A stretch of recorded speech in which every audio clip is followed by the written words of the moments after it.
parents, and welcome to Gap Gracepoint Online. This is our online community where we provide resources to you as parents, a platform for you to connect, and also an opportunity to learn more about what you can do as a parent of a preteen.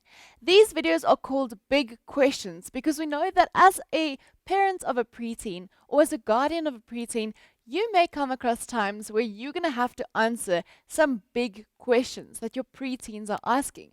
And so today we want to help and empower you by helping you look at what is it like and how do we go about by asking and answering big questions. Today our main focus is exactly that. What do we do when our preteen comes to us and says, "Mom, Dad, Auntie, Uncle, I have a big question." And this is the question. For a lot of us, that is a daunting statement. I have a question, because we feel that we don't really have the answer. Or if we have the answer, we fear being rejected because our opinion may not be the most popular opinion for our preteen. And so today, I want to be able to help you figure out how do we go about answering big questions. So welcome to our new segment, Big Questions for Parents. Today, we want to look at this topic. Your preteen comes to you and they say they've got a question. What are some helpful guidelines to start to answer those questions? Well, the first thing is to acknowledge that all of us have questions. All of us. I don't think there's any single one of us, whether we are young, whether we are old, that ever gets to a point where we say, right, cool, I have no more questions. We all have questions, and it's important because it's how we learn, how we grow, and how we discover. So allow your preteen to know that it's okay to have questions. It's okay to question your faith sometimes, and it's important to ask those questions. Acknowledge to your preteen that you have questions as well, and affirm the fact that they are asking a trusted adult like yourself these questions, rather than just leaving them or deciding that they don't want to know the answer, or even turning to peers for the questions or the answers. Affirm the fact that they have come to you to ask that question. That's a really important step in gaining their trust. So 1, acknowledge the fact that all of us have questions sometimes, and 2, affirm their question asking. That's also a helpful way of creating a safe space for you to start off this discussion. Next up, encourage that they explore and ask these questions. It's really important for them to be able to engage life with a lot of questions and to be able to look for answers. One of the things that I want to discourage you from doing is preparing to answer all the questions in advance, having your answers preset. What this does is it kind of creates this barrier between you and your preteen. Your preteen will feel like you are being a know-it-all, or you are being someone who says, I know everything, you just have to listen. And they might not feel that it's a safe space for them to be able to ask those questions. So encourage the fact that they are able to engage the world and then engage the question without having everything figured out. Say to them, let's figure out this together. Let's start to look at this question together. What are some of the factors that we need to consider? What are some popular opinions? What are some popular thoughts around all these things? And then figure it out together. Obviously, as an adult, you may have a little bit more of this question figured out than your preteen, but allow the safe space to wonder, to explore, and engage the question together. Next thing is allow the safe space to be exactly that, a safe space. If you're going to push back too quickly and too hard on some of the questions that they may have, or some of the thoughts that they may have, they're going to feel like it's no longer a safe space. They're going to feel like you are judging them, like you are not really creating a space for them to think about and to be honest about where they're at around some of the questions. What's important is to steer and guide them in the right direction. You may want to avoid phrases like, that's wrong, or that's not the way to go, but say, that might not be the best way to think about it. Let's think about it like this. Or have you considered this instead? I know some people might feel like this is sugarcoating or making the issue too soft. But remember, the aim here is to create a place where you can engage your preteen on questions so that when they do face difficult life stages or difficult ethical situations where they're not sure what to do, they feel like they can come to you. They can ask you these questions and they won't be judged for asking or being in this position.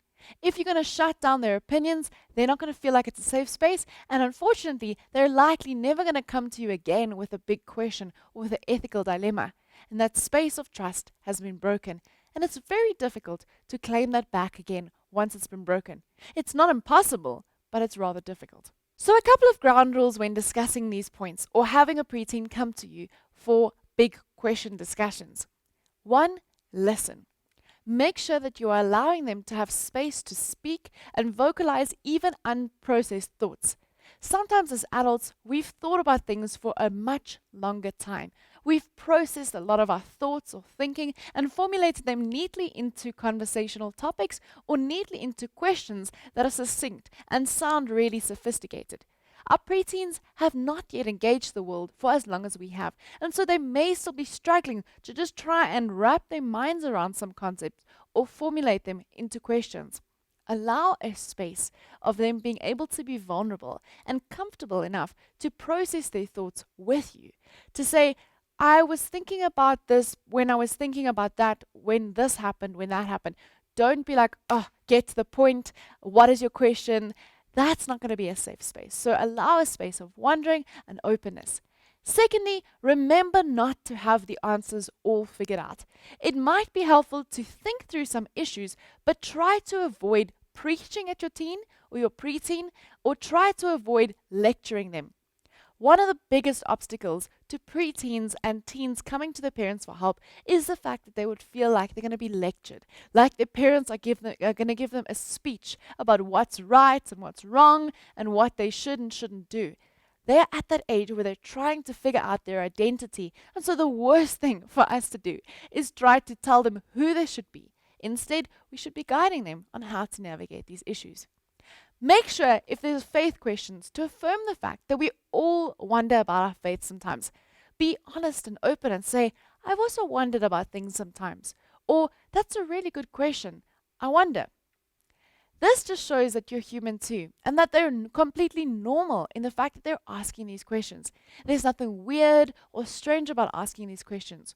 And next, make sure that you don't Bible bash. Now, this segment is not specifically around just faith-based questions, but this might be helpful when you are asked faith-based questions like, is God really real? Or, if God loves the world so much, why did he destroy the people in the flood? If God loves the world so much, why is there so much sin and suffering, and why are people so hurt?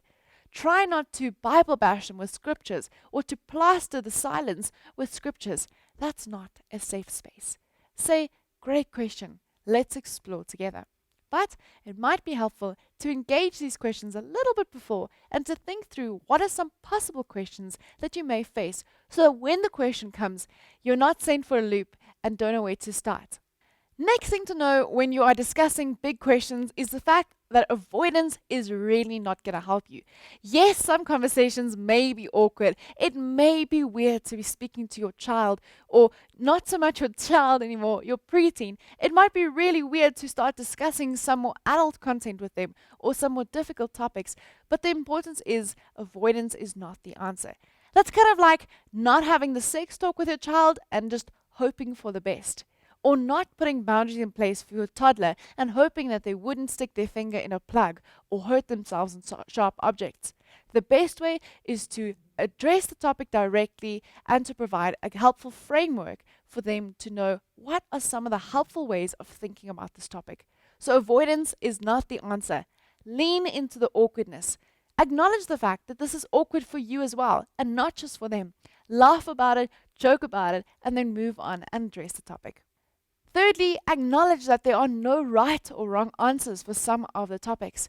Our world today is complex. It's not easy to be a parent, and it's not easy to be a preteen. The world is not as black and white as it was before, and so acknowledge the fact that sometimes it feels like there's no right answer, but there could be a right answer for your preteen, for you, or for your family. Provide some values that might guide in the right direction. And then lastly, remind your child that above all, God loves them. God loves them more than you do. Assure them that you love them, even though they're asking questions, even if they're struggling, but remind them that God loves them even more than you do. That way, even when they feel like they can't come speak to you, or if you are in a situation where you're not in a great space with your teen or your preteen, they know that God, somebody out there, loves them. And if the parents love them so much, God must love them infinitely more than that. And so just remind them that they are loved, that this is a safe space, and that they are welcome to come to you at any point to answer those questions. As a final point, make sure to have regular conversations with your preteen. If your preteen comes to you, don't say things like, I'm too busy, or I don't have time, or I'm busy right now. Rather say to them, I need to complete this task right now. Can we discuss this later? And then agree on a time to discuss it. Or maybe for some more sensitive topics, set some time aside to regularly have time to ask your preteen. So what are some things that you've been thinking about? What are some things that you've been struggling with? And intentionally ask them questions to allow the conversation to be open and continuous. I really hope that these have helped you and that this is a great place to start with having some of these discussions. Remember that this is an ongoing conversation, and so please do join us for our next episode of Big Questions for Parents.